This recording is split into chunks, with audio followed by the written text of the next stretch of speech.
Bihar public service commission की 69th mains examination की optional examination 20 जनवरी 2024 को हेल्ड करवाई गई थी। इस वीडियो में हम लोग हिस्ट्री ऑप्शनल्स का डिटेल्स में क्वेश्चन पेपर का एनालिसिस करेंगे और यह वीडियो जो है काफ़ी इंपॉर्टेंट होगा। बिहार पब्लिक सर्विस कमीशन की प्रीलिम्स एग्जामिनेशन में जो भी क्वेश्चंस पूछे जाते हैं वो हिस्ट्री सेक्शन से जो होंगे, यूनियन पब्लिक सर्विस कमीशन की एग्जाम हो या फिर अदर स्टेट की एग्जामिनेशन हो, उनके लिए यह वीडियो काफ़ी इंपॉर्टेंट होगा क्योंकि जो भी इसमें क्वेश्चंस है वो एमसीक्यू क्वेश्चंस हैं। हम लोग जानते हैं कि अब ऑप्शनल जो है एमसीक्यू का होता है। सो स्टार्ट करते हैं बिना किसी देरी के। पहला जो क्वेश्चन है वो फ्रांसीसी क्रांति से रिलेटेड है। फ्रांसीसी क्रांति की स्टार्टिंग जो है 1789 में होती है और इसका जो अंत है 1799 में होता है। तो इसी से रिलेटेड कुछ क्वेश्चंस हैं। सबसे पहला क्वेश्चन नंबर 1 में पूछा गया है कि निम्नलिखित में से कौन सा कथन फ्रांसीसी क्रांति के बारे में सही नहीं है। तो 1798 में ये खत्म नहीं हुआ था, 1799 में खत्म हुआ था, इसलिए यह स्टेटमेंट गलत है। अपना जो सही आंसर है वो ऑप्शन बी करेक्ट आंसर हो जाएगा। इस क्वेश्चन पेपर को डिटेल्स में एनालिसिस हम लोग करेंगे तो थोड़ा सा इसमें समय लगेगा। टोटल 100 क्वेश्चंस हैं इसमें हिस्ट्री के। द्वितीय विश्व युद्ध कब प्रारंभ हुआ? तो 1 सितंबर 1939 को हुआ था। क्वेश्चन नंबर 3, निम्नलिखित में से कौन सा रूसी क्रांति से संबंधित नहीं है पूछा गया है। तो हीरे का हार का मामला जो है ये रूसी क्रांति से रिलेटेड नहीं है। अभी इनका सबका डिस्क्रिप्शन अभी नीचे देखेंगे। वर्साई की संधि जो है ये 28 जून 1919 को हुई थी। ऑप्शन ए करेक्ट आंसर हो जाएगा। सिंधु घाटी के किस स्थल से लकड़ी के कुरेद कर नाली बनाने का साक्ष्य हमें दिखता है? तो कालीबंगा जो राजस्थान में है वहां पर लकड़ी के नाली हमें देखने को मिलते हैं। ऑप्शन बी करेक्ट आंसर है। तिथि निर्धारण जो कार्बन 14 की डेटिंग है इसका आविष्कार जो है WF लिब्बी के द्वारा किया गया है। ऑप्शन बी करेक्ट आंसर है। किस ग्रंथ में सर्वप्रथम अंग एवं मगध का उल्लेख हमें देखने को मिलता है? तो अथर्ववेद में यह चीज देखने को मिलता है। ऑप्शन डी करेक्ट आंसर है। किस जैन ग्रंथ में सभी 16 महाजनपदों का वर्णन है? तो उसका नाम है भगवती सूत्र। भगवती सूत्र एक जैन ग्रंथ है। कार्बन 14 की जो डेटिंग है 1949 में शिकागो विश्वविद्यालय के विलियर्ड लिब्बी ने इसका आविष्कार किया था निर्धारण करने के लिए। हम लोग जानते हैं कि हमने बहुत सारे जो डेट हैं हिस्टोरिकल डेट उसको कार्बन 14 के द्वारा मेजर किया है। जैसे कि इंडस वैली सिविलाइजेशन का जो डेट है लगभग 2350 से लेकर 1750 BC माना जाता है। कहीं कहीं ये 2300 भी दिखेगा तो उसके लिए कोई टेंशन नहीं है, लेकिन 2300 से लेकर 1700 के बीच में मैच्योर स्टेज का डेटिंग किया गया है इंडस वैली सिविलाइजेशन का। वो किसके बेस पर किया गया है? वो कार्बन 14 के ही द्वारा किया गया है। वर्साई की संधि 28 जून 1919 को होती है। अदर इंफॉर्मेशन यहां पर है, आप देख सकते हैं। फ्रांसीसी क्रांति से पहले जो वहां की महारानी थी जिसका नाम था मैरी एंटोनेट, वो आखिरी रानी थी। इसको मारा भी जाता है, इसको फांसी दी जाती है। इस मैरी एंटोनेट वर्ष 1785 में हीरे की हार के कांड के बीच फंस गई थी। तो यह मैरी एंटोनेट से ही जुड़ा हुआ है घटना, हीरो की हार वाली जो घटना है। 22 जनवरी 1905 को father Gapon led to march deliver a petition to the tsar. यहां पर रशियन रिवॉल्यूशन से रिलेटेड एक क्वेश्चन है, अभी जस्ट हम लोगों को पता चल जाएगा कि ये ब्लडी संडे वाला है डेट जो कि 1905 में हुआ था। तो यह रशियन रिवॉल्यूशन से रिलेटेड है, ब्लडी संडे। ऋग्वेद में कितने श्लोकों में कृषि का उल्लेख किया गया है? 24 श्लोकों में। लोह अस्त्र जो है सर्वाधिक संख्या किस स्थान से हमें प्राप्त हुई है? अंतरजी खेड़ा। यह एटा जिला जो है अपना उत्तर प्रदेश का, वहां पर स्थित है अंतरजी खेड़ा। आजीवक संप्रदाय की स्थापना मखल्ली गोशाल ने की थी। ऑप्शन ए करेक्ट आंसर है। महावीर स्वामी जी के जो माता पिताजी थे वो पार्श्वनाथ जो 23rd तीर्थंकर है इनके वो अनुयायी थे। और हम लोग जानते हैं कि महावीर स्वामी जो हैं 24वें और अंतिम तीर्थंकर थे। प्रथम तीर्थंकर जो हैं वो ऋषभ देव हैं। अणु व्रत किस धर्म से संबंधित है? तो अणु व्रत जो है यह जैन धर्म से रिलेटेड है। अपने शासन के किस वर्ष में अशोक ने बोध गया की यात्रा की थी? तो 10वें वर्ष में बोध गया की यात्रा की थी और 20वें वर्ष में उन्होंने लुम्बिनी की यात्रा की थी। मौर्य काल में आयातित वस्तुओं पर कितना कर लगाया जाता था? इसका एग्जैक्ट मुझे आंसर नहीं मिल पाया, इसलिए इसको हम लोग अभी हॉल्ट करते हैं। कनिष्क ने महान बौद्ध विद्वान अश्वघोष को किस स्थान से प्राप्त किया था? तो मगध से किया था। मगध में ही इनकी मुलाकात हुई थी। सम्राट अशोक अपने शासनकाल के 10वें वर्ष में सर्वप्रथम बोध गया की यात्रा करते हैं। तदुपरांत अपने राज्याभिषेक के 20वें वर्ष में लुम्बिनी की यात्रा करते हैं और उसे कर मुक्त घोषित करते हैं। हम लोग जानते हैं कि 261 BC में कलिंग की वार हुई थी और यह जो वार थी अशोक के 8वें राज्याभिषेक के बाद हुई थी। तो राज्याभिषेक अशोक का कब होगा? तो राज्याभिषेक जो है सो का 269 BC में होगा।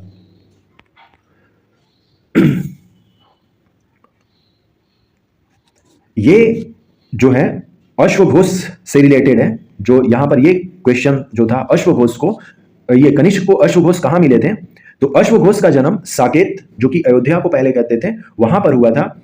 लेकिन इन्होंने चीनी परंपरा के अनुसार महाराज कनिष्क पाटलिपुत्र के अधिपति को परास्त कर वहां से अश्वघोष को अपनी राजधानी फिरोजपुर, वर्तमान में पेशावर ले गए।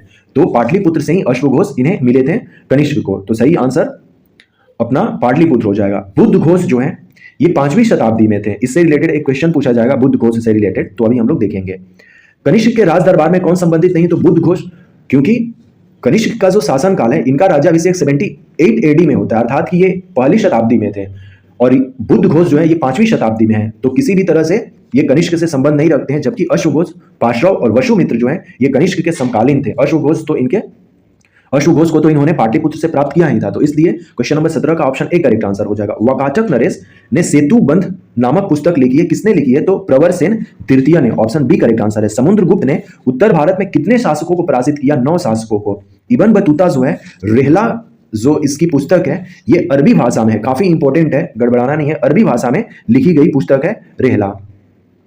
दिल्ली के किस सुल्तान ने अपने जीवन काल में अपना मकबरा बनवा लिया था? तो बलबन ने बनवा लिया था। बलबन को अलगू खां की उपाधि नसीरुद्दीन महमूद ने दी थी, ऑप्शन डी करेक्ट आंसर है इसमें। क्वेश्चन नंबर 23, सर्वप्रथम दिल्ली के किस सुल्तान ने धर्म को राजनीति से अलग किया तथा एक धर्मनिरपेक्ष राज की नीति की शुरुआत की? इसमें देखना पड़ेगा, एग्जैक्ट आंसर मुझे नहीं मिला, लेकिन इसमें मुझे लग रहा है कि अलाउद्दीन खिलजी को हम लोग यहाँ पर रख सकते हैं। तो देखना होगा कि आंसर में इसका फाइनल क्या होता है। वैसे इसका आंसर खोजकर, चूंकि ये फर्स्ट टाइम मैं वीडियो बना रहा हूँ, ये हिस्ट्री वाला जो ऑप्शनल है, इसमें और 1-2 वीडियो बनेंगे जिसमें कि अदर जो इन्फॉर्मेशन है मैं वो शेयर करूंगा। तो ये वीडियो काफी इंपॉर्टेंट है नेक्स्ट एग्जामिनेशन के लिए। निम्नलिखित में से कौन सा एक राज्य तालीकोटा युद्ध में सम्मिलित नहीं था? तो तालीकोटा युद्ध में एक तरफ विजयनगर था और एक तरफ बहमनी साम्राज्य था। ये सब बहमनी साम्राज्य के अलायंस हैं। यहां पर हमें यह जानना है कि गोलकुंडा के कुतुब शाह और बिरार की इमाद शाही के मध्य पारस्परिक शत्रुता के कारण बरार इसमें शामिल नहीं था। सॉरी, एक्चुअली इसमें बरार शामिल नहीं था। सही आंसर इसका ऑप्शन सी करेक्ट आंसर है, ऑप्शन ए करेक्ट आंसर नहीं है। इसमें पूछा गया है बिदर नहीं बरार, इसमें कौन सम्मिलित नहीं है? तो बरार इसका सही आंसर हो जाएगा। Option C is correct answer. Question number 24 का यहां पर इंफॉर्मेशन है, आप देख सकते हैं, सही आंसर बरार है। एक तरफ दक्कन सल्तनत थी तालीकोटा के युद्ध में और एक तरफ विजयनगर साम्राज्य थी। तालीकोटा युद्ध जो है 1565 में लड़ी गई थी, 1565 में लड़ी गई थी और डेट था 23 जनवरी। कमांडर ये सब नेता इसके थे, हम लोग देख लिए ये सब। रिहला जो है अरबी भाषा में लिखी गई है। किस भाषा में लिखी गई है? अरबी भाषा में लिखी गई है और यह यात्रा वृत्तांत है, अर्थात कि देश और दुनिया के बारे में बातें की गई हैं। तो इसका विषय जो है वो भूगोल हो जाएगा। मोरक्को का निवासी था इब्न बतूता। MBT मोहम्मद बिन तुगलक के टाइम पीरियड में ये भारत पहुंचा था 1334 में। वेद व्यास का नाम जो है महाभारत से जुड़ा हुआ है, महाभारत के रचनाकार माने जाते हैं। क्वेश्चन नंबर 26, हड़प्पा सभ्यता के पतन पर निम्नलिखित में से किस पुरातत्ववेत्ता ने बाढ़ के सिद्धांत को दिया था? तो इसमें व्हीलर जो है ये नहीं होगा, मेरे ख्याल से लग रहा है कि डेल्स जो है JF डेल्स इसके हो सकते हैं। इसको देखना पड़ेगा, मैं इसको क्लियर करके एक अलग वीडियो ही बना दूंगा पतन पर। वैसे मैंने बताया है पतन को लेकर, लेकिन ये वाला पोर्शन जो है हिस्ट्रियन के जो सिद्धांत है वो वाला हड़प्पा सभ्यता पर नहीं बताया है। एक वीडियो अलग से हम लोग इस पर बनाएंगे। हरियाणा स्थित प्रसिद्ध हड़प्पा स्थल राखी गढ़ी की खुदाई BR मनी के अकॉर्डिंग हो जाएगा। इसमें जो भी ऑप्शन दिया है ऊपर में 3 ये लोग नहीं है, BR मनी इसमें सही आंसर हो जाएंगे। एहोल शिलालेख जो है ये फुलकेशिन सेकंड से संबंधित है। क्वेश्चन नंबर 29, नियति का सिद्धांत जो है ये आजीवक धर्म से रिलेटेड है। 16 महाजनपदों के बारे में निम्नलिखित में से कौन सा कथन सही है? महाजनपदों के बारे में सबसे पहला उल्लेख जैन धर्म के धार्मिक ग्रंथों में देखा जाता है? नहीं, महाजनपदों का जो है अभी जस्ट हमने देखा कि अथर्ववेद जो है उसमें देखने को हमें मिलता है। अंग और मगध जो है वो अथर्ववेद में है, तो ये स्टेटमेंट गलत है। सभी महाजनपद राजतंत्रात्मक राज थे? बिल्कुल नहीं थे। मगध बिहार का एकमात्र जनपद था, ये भी गलत है। अंग थे, वैशाली थे। सॉरी, सूर्यसेन महाजनपद सूर्यसेन की राजधानी मथुरा है। हिंदी में यहां पर कॉमा देना चाहिए था, नहीं तो ये पूरा सेंटेंस ही मतलब कि एक तरह से देखा जाए तो गलत लिखा हुआ है, इससे मीनिंग क्लियर नहीं हो रहा है। तो हिंदी में इस तरह की ट्रांसलेशन की जो है हमें समस्या देखने को मिलती है। मथुरा महाजनपद सूर्यसेन की राजधानी थी, कहीं रुकावट नहीं है, समझ में नहीं आ रहा है, जबकि ये मथुरा महाजनपद सूर्यसेन की राजधानी थी। यह सही आंसर इसका हो जाएगा। निम्नलिखित में से किस धार्मिक ग्रंथ में 4 युगों की अवधारणा हमें देखने को मिलती है, पुराणों में हमें देखने को मिलती है? 16 महाजनपद के नाम है काशी, इसकी राजधानी वाराणसी थी, कौशल, श्रावस्ती, मगध, गिरिराज या राजगृह, वज्जिका, वैशाली, मल्ल, कुशीनगर, चेदी, सोथीवती, गुरु, इंद्रप्रश, वत्स, कौशाम्बी, पंचाल, अहिछत्र और कांपिल्या, मत्स्य, विराटनगर, सूर्यसेन, मथुरा, अशका, पोटाली, अवंती, उज्जैन, गंधार, तक्षशिला, कंबोज, पुंछ, अंग, चंपा। तो ये कैपिटल्स भी हो गई। हमने 16 महाजनपद के नाम देख लिए। राखी गढ़ी का उत्खनन जो है 97-99 के बीच में अमरेंद्रनाथ के द्वारा किया गया है, और चूंकि इससे क्लियर नहीं हो रहा, यहां पर सूरजभान ने इसकी खोज जो है 1969 में की थी, लेकिन जो मानी वाला जो ऑप्शन था,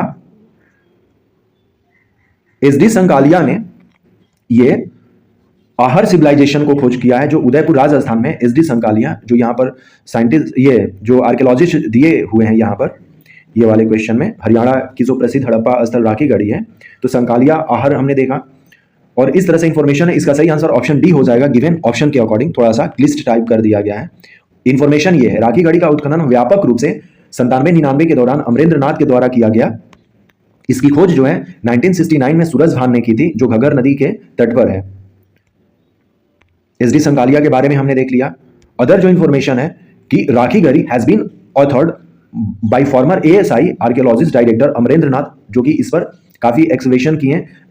द होलिस्टिक स्टडी ऑन वीराना has been compiled by ASI former joint doctor ये DG K N Dikshit and additional BG ये डीजी बीआर मनी जो है, वीराना और जो राखी गढ़ी है वो पास ही पास है, तो ये दोनों इन दोनों से जुड़े हुए हैं। तो ऑप्शन में बीआर मनी था, तो हम लोग बीआर मनी को यहां पर कंसीडर कर लेंगे। ये कुछ इंफॉर्मेशन है कि बाढ़ से रिलेटेड किन लोगों ने बात कही थी, इससे क्लियर नहीं हो पा रहा। आर्यों का आक्रमण जो है, व्हीलर ने आर्यों का आक्रमण कहा था कि आर्यों की आक्रमण है रिस्पॉन्सिबल सिंधु सभ्यता की खात्मे के लिए, लेकिन ये क्लियर नहीं हो रहा था। बहुत अलग अलग सिद्धांत है, हम लोग एक वीडियो बनाएंगे इस पर, तभी क्लियर हो पाएगा। यहाँ पर ये नहीं हो पाएगा सही से। नेक्स्ट क्वेश्चन की तरफ हम लोग बढ़ते हैं। डीसी सरकार जो है एक पूरा लेखविद है, रिलेटेड कुछ क्वेश्चंस दिए जाएंगे। परमेश्वरी लाल गुप्त जो है यह मुद्रा शास्त्री हैं। क्वेश्चन ये है कि इन विद्वानों में से कौन पूरा लेख विज्ञान में अपने योगदान के लिए जाना जाता है? तो डीसी सरकार, अभी जस्ट हम लोगों ने देखा कि डीसी सरकार जो है वो पुराविद है। नागभट्ट से रिलेटेड एक क्वेश्चन पूछा जाएगा, तो अभी हम लोग देखेंगे। एक्चुअली नागभट्ट से नहीं, ये परमेश्वर उपाधि से रिलेटेड क्वेश्चन है, भी देखेंगे। नागभट्ट द्वितीय जो है इसने परमेश्वर की उपाधि धारण की थी। जैसे क्वेश्चन नंबर 36 को यहीं पर क्लियर कर लेते हैं। गुप्त काल में राजा के लिए निम्नलिखित में से किस उपाधि का प्रयोग नहीं किया जाता था? तो परमेश्वर का नहीं किया जाता था। परमेश्वर मुझे दिखा नहीं, इसको कुमार मात्य इसमें है, महाराजा धीराज और परम भट्टारक तो देखने को मिल रहा है, लेकिन जैसे कुमार गुप्त वगैरह को कुमार मात्य वगैरह कहा जा सकता है, लेकिन इसमें कंफ्यूजन है, मुझे भी कंफ्यूजन है, इसको क्लियर करेंगे अगले वीडियोस में। इसमें से सी या डी में से कोई आंसर हो सकता था। परमेश्वर की उपाधि नागभट्ट द्वितीय ने की थी, जो कि गुप्त वंश का नहीं था। क्वेश्चन नंबर 33, इन विद्वानों में से कौन पुरातत्व स्थल भीमबेटका से संबंधित है? तो भीमबेटका का जो खोज है वो वीएस वाकाड़कर ने ही किया है। मैंने भीमबेटका पर जो वीडियो बनाया उसमें इनका नाम देखने को मिलता है। प्रयाग प्रशस्ति जो है ये समुद्रगुप्त से रिलेटेड है। निम्नलिखित में से हड़प्पा का सबसे बड़ा पुरातात्विक स्थल जो है ये राखी गढ़ी हो जाएगा। ऑप्शन सी करेक्ट आंसर इसका होगा। Option C is correct answer. Question number 36 हमने देख लिया। बालाधिकृत और महाबालाधिकृत जो है यह गुप्त काल में सेना के प्रमुख जो कमांडर होते थे उनके लिए किया जाता था। 100% option C is correct answer. Bharat में सोने के सिक्के चलाने की शुरुआत जो है कुषाण वंश का जो राजा विम कडफिशस था उसने किया था। ऑप्शन ए करेक्ट आंसर है। हरियाणा का जो वीराना है ओल्डेस्ट हड़प्पन साइट है, और राखी गढ़ी जो है एशिया का लार्जेस्ट साइट है। तो इसलिए चूंकि ये 2015-16 में इस पर काफी डिबेट हुई थी, काफी इस पर चर्चा हुई थी, काफी न्यूज छपे हुए थे, तो राखी गढ़ी को फाइनली हमने जो इंडस वैली सिविलाइजेशन का अपना सबसे बड़ा साइट है वो मोहनजोदड़ो ना होकर अब राखी गढ़ी है, इसलिए यहाँ पर सही आंसर ऑप्शन सी होगा। यहाँ पर हम लोग देख भी सकते हैं इंफॉर्मेशन। डिफरेंट जो गुप्त काल के जो शासक थे उनके उपाधि, जैसे कि श्रीगुप्त को महाराजा दिया गया, घटोत्कच महाराजा ही थे। चंद्रगुप्त प्रथम ने पहली बार महाराजा धीराज को धारण किया उपाधि। समुद्रगुप्त को कविराज, अश्वमेघ, पराक्रम, विक्रम इस तरह से कहा जाता है। परम भागवत इनको कहा जाता है। चंद्रगुप्त सेकेंड को विक्रमादित्य, देवगुप्त, देवश्री, देवराज, नरेंद्र चंद्र सिंह विक्रम, परम भट्टारक इन्हें कहा जाता है। कुमार गुप्त को महेंद्रादित्य कहा जाता है। स्कंद गुप्त को विक्रमादित्य, क्रमादित्य, परम भागवत, सक्रो, देवराज इस तरह से इनके नाम हैं, इनके उपाधि हैं। साइड में काफ़ी डॉग्स जो हैं चिल्ला रहे हैं, कोई नहीं, हम लोग अपना काम आगे बढ़ाते हैं। यहाँ पर कुषाण वंश से जो रिलेटेड इंफॉर्मेशन है कि कुषाण मूल रूप से पश्चिमी चीन के क्षेत्रों से संबंधित हैं। उन्हें यू हाजी के नाम से भी जाना जाता है। भारत में पहली बार सोने के सिक्के कुषाण वंश द्वारा जारी किए गए थे। कुजुल वंश जो है, ये कुजुल कटफिशस जो है या कटफिशस प्रथम जो है कुषाण वंश का पहला इसका महत्वपूर्ण शासक था और स्थापना भी इसी ने किया था। लेकिन यहाँ पर पूछा गया है कि सोने के सिक्के किसने चलाए थे, तो सेकंड जो राजा था जिसको बीम कटफिशस कहते हैं, इसने सोने के सिक्के को चलाया था पहली बार। तो सही आंसर इसका बीम कटफिशस हो जाएगा आंसर। उपासक और उपासिका शब्द जो है ये बौद्ध धर्म में जो भिक्षु और भिक्षुणी है उनके लिए शब्द इस्तेमाल किया जाता है। भीतरी पत्थर का स्तंभ शिलालेख जो विष्णु मंदिर के लिए एक गांव के उपहार को दर्ज करता है, किस राजा से जुड़ा हुआ है, तो स्कंद गुप्त से भीतरी पत्थर का जो स्तंभ है वो जुड़ा हुआ है। स्थानीय स्वशासन के लिए चोल जाने जाते हैं, ऑप्शन ए करेक्ट आंसर है। इनमें से कौन खगोल शास्त्री और गणितज्ञ नहीं है, तो वाघ भट्ट जो है वो नहीं है। वाघ भट्ट एक तरह के चिकित्सक और आयुर्वेदचार्य हैं और लेखक हैं। ये खगोल शास्त्री और गणितज्ञ नहीं है। अदर जो है ये रिलेटेड है खगोल शास्त्री और गणितज्ञ है, जबकि वाघ भट्ट नहीं है। ऑप्शन बी करेक्ट आंसर है इसमें। क्वेश्चन नंबर 43, इन मुगल सम्राटों में से किसने दरबार में आधिकारिक इतिहास लेखन बंद करवा दिया था? औरंगजेब इसका सही आंसर हो जाएगा। इनमें से किस इतिहासकार ने नूरजहां गुंटा या जुंटा जो है सिद्धांत अपनी राय नहीं रखता है? तो इसमें नूरुल हसन तो है इसमें। मुझे लग रहा है कि इरफान हबीब हो सकते हैं, क्योंकि इरफान हबीब जो है खासकर औरंगजेब के बारे में इन्होंने डिटेल्स में लिखा है और एग्रीकल्चरल जो हिस्ट्री है मुगल एम्पायर की उसके बारे में ये बात करते हैं। इसको देखना पड़ेगा। नूरजहां जुंटा के बारे में डिटेल्स में हम लोग एक वीडियो भी देखेंगे, फिर अलग से उसको समझेंगे। मेरे ख्याल से लग रहा है कि इरफान हबीब होने चाहिए। इबादत खाना के बारे में कौन सा कथन सही नहीं है? तो इबादत खाना धार्मिक रचना चर्चा के लिए जाना चाहता था या इसको बनाया गया था? Yes, option A correct answer है। इबादत खाना की स्थापना 1575 में हुई थी, लेकिन आगरा में ना होकर यह फतेहपुर सिकरी में हुई थी, इसलिए यह स्टेटमेंट गलत है। अपना आंसर बी हो जाएगा। अदर जो स्टेटमेंट है वो सही है। वाघ भट्ट के बारे में हमने देख लिया। बौद्ध धर्म में उपासक और उपासिका को हमने देख लिया। भित्री जो है अभिलेख उत्तर प्रदेश के गाजीपुर जिले में है, जो कि सम्राट जो गुप्त सम्राट स्कंद गुप्त का अभिलेख है, ये हमें बताता है। इबादत खाना के बारे में 1575 में ही होती है, लेकिन यह जो है फतेहपुर सिकरी में इसकी स्थापना होती है, आगरा में नहीं होती है। ये हम लोग देख सकते हैं। यहाँ पर जो नूरजहां जुंटा जो है उससे रिलेटेड नारुल हासन ने तो इसको लिखा ही है, इस पर हम लोग देखेंगे, इसको डिटेल्स में एक बार देखेंगे क्योंकि ये काफ़ी बड़ा टॉपिक है। जियाउद्दीन बर्नी तारीख फिरोज शाही जो है ये फिरोज शाह तुगलक के टाइम पीरियड में लिखता है। जिल्लिल्लाह अर्थात कि ईश्वर की छाया शब्द का प्रयोग सबसे पहली बार बलबन ने किया था। तारीख मुबारक शाही याहिया सरहिंदी के द्वारा लिखी हुई पुस्तक है। दिल्ली सुल्तानों की चांदी की मुद्रा को क्या कहा जाता था? टंका कहा जाता था। ऑप्शन ए करेक्ट आंसर है। शेर शाह सूरी के पिता हसन को किसके शासनकाल में सासाराम का इक्ता सौंपा गया था? तो जौनपुर के सुल्तान इब्राहिम शाह के द्वारा यह किया गया था। सुल्तान महमूद बेघरा किस प्रांतीय सल्तनत का सुल्तान था? इसको देखना होगा, अभी इसको क्लियर कर लेंगे। चंद्रबरदाई की जो पुस्तक है यह मोहम्मद गौरी के इतिहास को जानने में हमें मदद करेगी, क्योंकि चंद्रबरदाई जो है ये पृथ्वीराज चौहान से रिलेटेड है और मोहम्मद गौरी जो है battle of Panipat, 2 battle of Panipat होती है। पहला जो होता है 1191 में होता है और दूसरा जो होता है 1192 में होता है। तो 1191 में गौरी हार जाता है और 92 में गौरी जीत जाता है। उस समय चंद्रबरदाई जो है गौरी के बारे में लिखता है। मुगल काल में भारत की यात्रा करने वाला विदेशी यात्री बर्नियर जो है ये फ्रांस का था। ऑप्शन सी करेक्ट आंसर है। जैसे दिल्ली सल्तनत से रिलेटेड कुछ बुक्स और उसके अथर को देखते हैं। किताब उल रेला जो है इब्न बतूता के द्वारा लिखा गया है। तारीख मुबारक शाही पूछा गया था ऊपर में, ये याहिया बिन सरहिंदी के द्वारा लिखा गया है। तारीख फिरोज शाही जियाउद्दीन बर्नी के द्वारा लिखा गया है। तबकाते नाशरी जो है ये मिनहाज उस सिराज के द्वारा लिखा गया हुआ है। इल्तुतमिश ने जो है सिल्वर का टंका और कॉपर का जीतल चलाया था। तो जो चांदी था उसको टंका कहते थे और जो कॉपर था उसे जीतल कहते थे। तो हम जो है इससे रिलेटेड एक क्वेश्चन को पूछा जाएगा। यह इसका शासनकाल जो 1524 से लेकर 1576 तक रहता है। ये शफवी राजा शाह तहमाशफ किस भारतीय राजा से संबंधित है? तो हुमायूं जब इसको यहाँ से खदेड़ दिया गया था शेर शाह सूरी के द्वारा, तो ये यहीं पर गया हुआ था। यह ईरान का शासक है। शफवी राजा शाह तहमाश जो है ये हुमायूं से रिलेटेड हो जाएगा। पटना बिहार का दौरा किसने किया था? तो राल्फ फिंच ने किया था 1587 में। क्वेश्चन नंबर 55, भारत में सुहारवर्दी सूफी का जो है शुरुआत बहाउद्दीन जकारिया ने किया है। ऑप्शन ए करेक्ट आंसर है। बिहार में कौन सा सूफी सिलसिला जो है शुरू किया गया था? तो फिरदौसिया। ऑप्शन डी करेक्ट आंसर है। कौन सी पुस्तक अमीर खुसरो द्वारा नहीं लिखी गई है? तो नुस्खा दिलकुशा जो है ये भीमसेन के द्वारा लिखी गई है। औरंगजेब के ये टाइम पीरियड में थे भीमसेन। नुस्खा दिलकुशा जो है ये भीमसेन के द्वारा लिखा गया है। जबकि अदर जो बुक्स हैं नू सिपिहर, किरान अल शादैन, खजैन अल फुतूह, ये सब अमीर खुसरो की पुस्तकें हैं। क्वेश्चन नंबर 58, हमने देख लिया कि जो राजा है ये तहमास्प, ये हुमायूं से रिलेटेड है। अबुल फजल के अकबरनामा से संबंधित गलत जो उत्तर उसको चिन्हित करना है। मैंने अबुल फजल के अकबरनामा पर एक वीडियो भी बनाया है। यह इसकी मृत्यु तक नहीं लिखा गया है, पहले तक ही लिखा गया है, तो ये स्टेटमेंट गलत है। जबकि अदर जो स्टेटमेंट है इसमें सही है। शेर शाह सूरी के बारे में निम्नलिखित में से कौन सा कथन सही नहीं है पूछा गया है? तो शेर शाह भारत में मनसबदारी प्रणाली की शुरुआत की नहीं, मनसबदारी प्रणाली की शुरुआत अकबर ने की थी। किसने की थी? अकबर ने की थी। तो ऑप्शन बी करेक्ट आंसर हो जाएगा। इन विदेशी यात्रियों में से किसे विजयनगर के इतिहास का स्रोत नहीं माना जाता है? तो ट्रेवनियर, जबकि बारबोसा पायस और अब्दुल रजाक जो है ये विजयनगर साम्राज्य में उपस्थित थे। इनमें से कौन संगीत से संबंधित नहीं है? तो मंसूर पेंटर है। ऑप्शन डी करेक्ट आंसर हो जाएगा।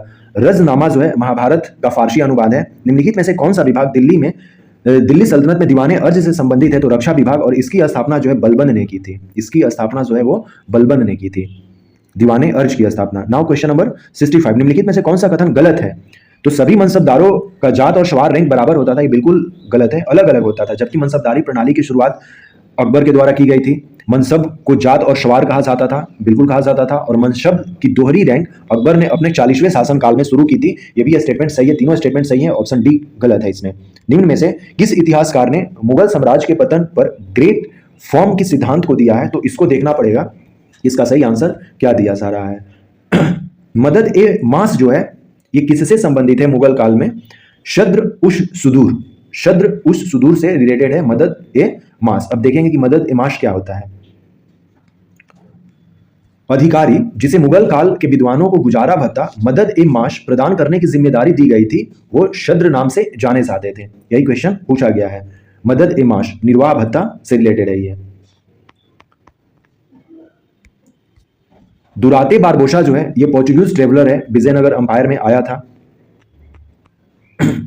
मुगल वास्तुकला बहिष्तावाद का निर्माण किस मुगल सम्राट द्वारा किया गया था? इसका भी सही से आंसर नहीं मिल पाया।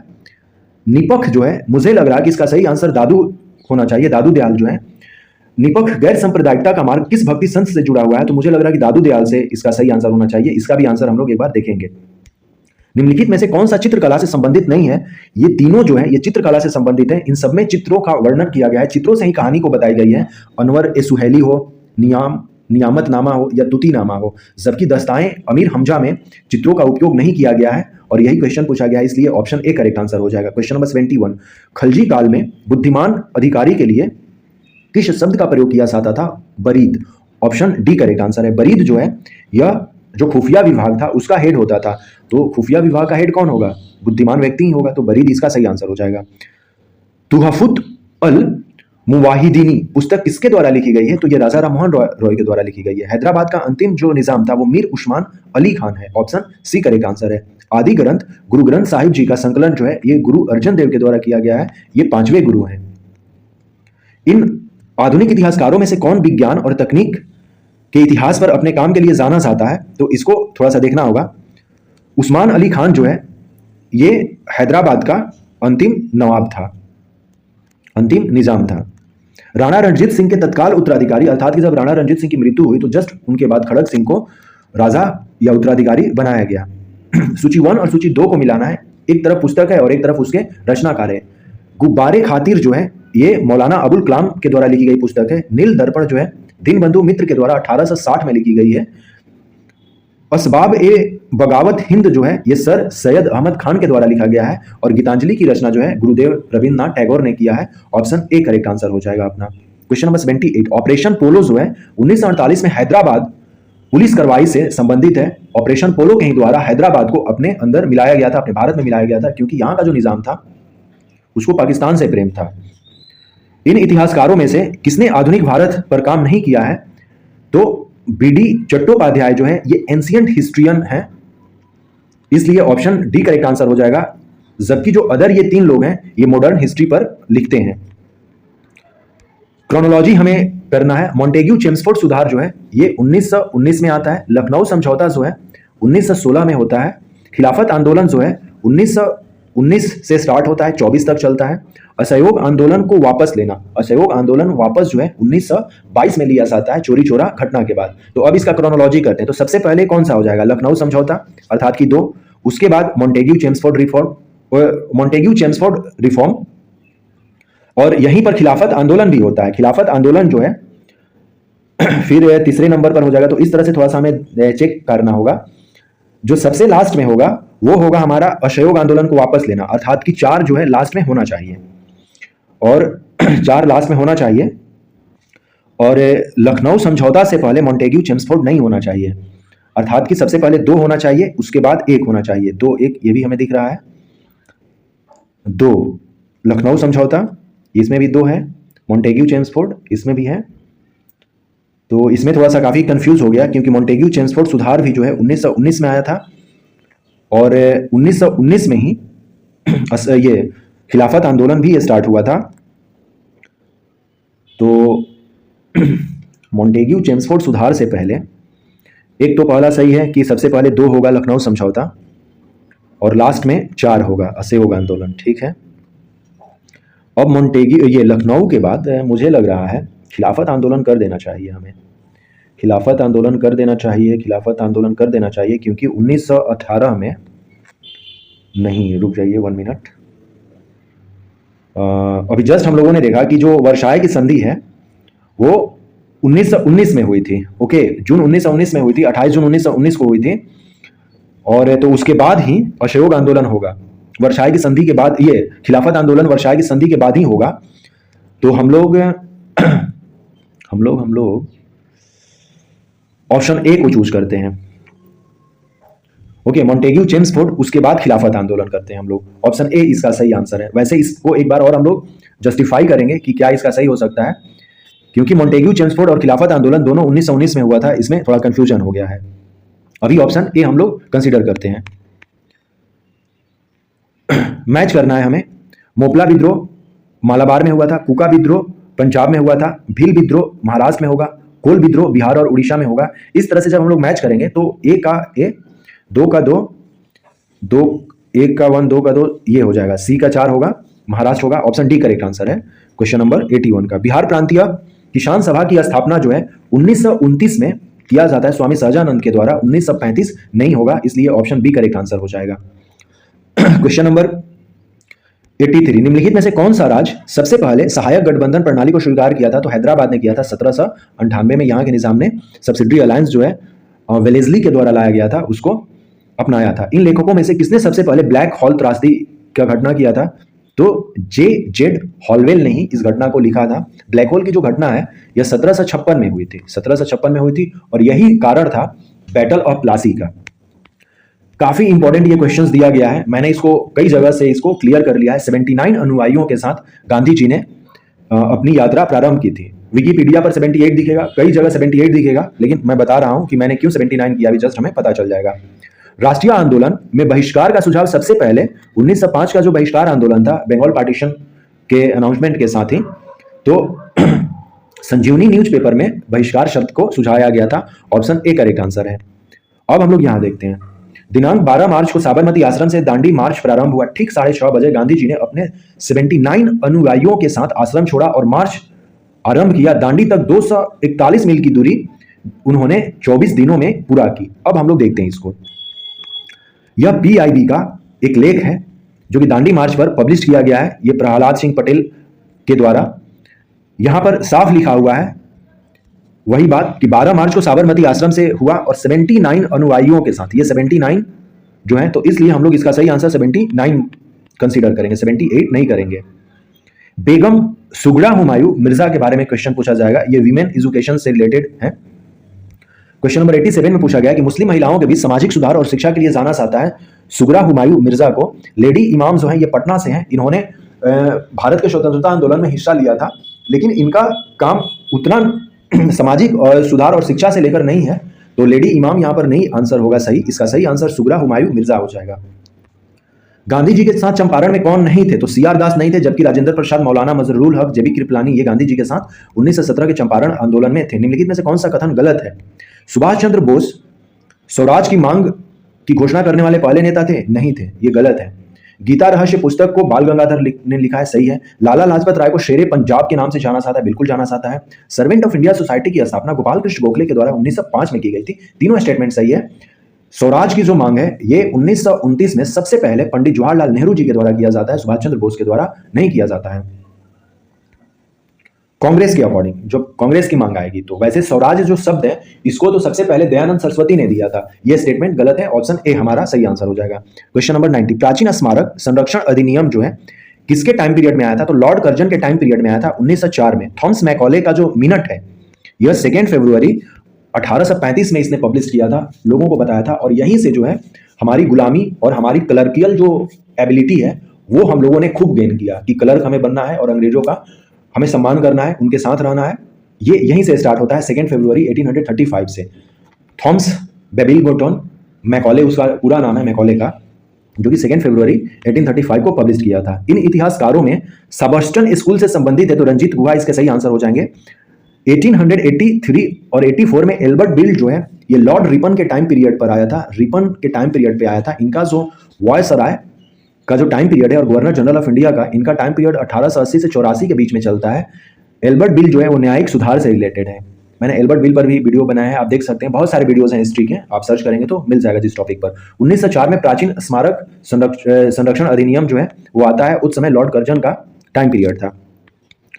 इको शॉक के बारे में पूछा गया था, 54 इसमें इसके कंट्री हैं इको शॉक के, इससे रिलेटेड एक क्वेश्चन था। जैसे क्वेश्चन नंबर 98 में पूछा गया है कि संयुक्त राष्ट्र के आर्थिक और सामाजिक परिषद के बारे में निम्नलिखित में से कौन सा कथन सही नहीं है?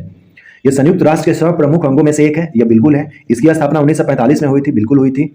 इसके सदस्य मुख्यतः यूरोपीय और एशियाई देश हैं, बिल्कुल नहीं है। यह मानवाधिकार के लिए चर्चा करता है, हमने देखा इसके जो सदस्य हैं वो अफ्रीकन स्टेट भी हैं। 54 में 1857 के विद्रोह के बारे में कौन सा कथन सही है पूछा गया है? 1857 के विद्रोह को सभी रियासतों का समर्थन प्राप्त होता, बिल्कुल नहीं था, नहीं तो हम लोग उसी समय आजाद हो जाते, अंग्रेजों को यहां से खदेड़ कर भगा देते। विद्रोह के दौरान लॉर्ड कैनिंग जो है वो गवर्नर जनरल था, बिल्कुल था। विद्रोह जो है मुख्यतः सामंती चरित्र का था और कुछ इसमें राष्ट्रीय तत्व भी थे। दोनों स्टेटमेंट सही हैं, ऑप्शन डी हमारा सही हो जाएगा। होली फैमिली पुस्तक जो है ये कार्ल मार्क्स और एंगेल्स के द्वारा लिखी गई है। पुनर्जागरण का पिता जो है ये पेट्रार्क को कहा जाता है। निम्नलिखित में से कौन सा उपनिवेशवाद के उद्भव का कारण था? तो उद्योगों के लिए कच्चा माल की खोज, यस ये भी था। ईसाई मशीनरियों और व्यापारियों द्वारा निभाई गई भूमिका, बिल्कुल था, क्योंकि ईसाई और जो इस्लाम को फॉलो करने वाले हैं इनका मेन टारगेट क्या है कि कन्वर्ट करना था मिडिएवल पीरियड में, और यहाँ पर आधुनिक युग में ईसाइयों के द्वारा काफी कन्वर्शन किया गया। तो हमने देखा भी है 3G जो है जिसमें कि गोल्ड ग्लोरी ये सब आता जो है, तो ग्लोरी का मतलब जो है ये अपने धर्म को दूसरे पर थोपने की प्रोसेस जो थी वो उपनिवेशवाद को बढ़ावा दे रही थी। हम लोग इससे परिचित हैं, इसमें कोई दिस दैट नहीं है। बाजारों की खोज, तो जब उपनिवेशवाद होगा तो बाजारों की खोज होगी, जिसमें कि इंडिया को बाजार बनाया गया। तो इसमें से सही हो जाएंगे उपयुक्त सभी, ऑप्शन डी करेक्ट आंसर हो जाएगा। क्वेश्चन नंबर 98 हम लोगों ने देख लिया। निम्नलिखित में से क्या द्वितीय विश्व युद्ध का परिणाम नहीं था? तो वैश्वीकरण के नए युग का परिचय ये नहीं था, जबकि एशिया और अफ्रीका में उपनिवेशवादों से मुक्ति मिली। जैसे कि हम लोग भी आज़ाद हुए हैं, म्यांमार आज़ाद हुआ, अफ्रीका के कई कंट्री आज़ाद हुए हैं। दो महत्वपूर्ण शक्तियाँ यूएसए और यूएसए से आर्क जो है वो उदय हो गए। मानवता और आर्थिक संसाधनों का अत्यधिक नुकसान हुआ, बिल्कुल हुआ। हमने देखा कि किस तरह से हिटलर ने ज्यूस पीपल का संहार किया। आर्थिक तो जो हुआ ही। महान आर्थिक मंदी जो है 1929 में न्यूयॉर्क से स्टार्ट होती है। तो हम लोगों ने टोटल 100 क्वेश्चंस जो हैं ये बिहार पब्लिक सर्विस कमीशन की 69th mains examination history optional का आंसर देख लिया, और हम लोगों ने कोशिश की कि हम लोग मैक्सिमम इंफॉर्मेशन को इसमें कवर करें, और जो इंफॉर्मेशन नहीं मिल पाया है उस पर हम लोग ज़्यादा डिस्कस नहीं किए हैं, उसके लिए स्पेशल हम लोग वीडियोस बनाएंगे। सो आई होप कि आपको ये वीडियो काफ़ी इंफॉर्मेटिव लगा हुआ हिस्ट्री पॉइंट ऑफ व्यू से। So thanks and take care, मिलते हैं फिर अगले वीडियोज़ में।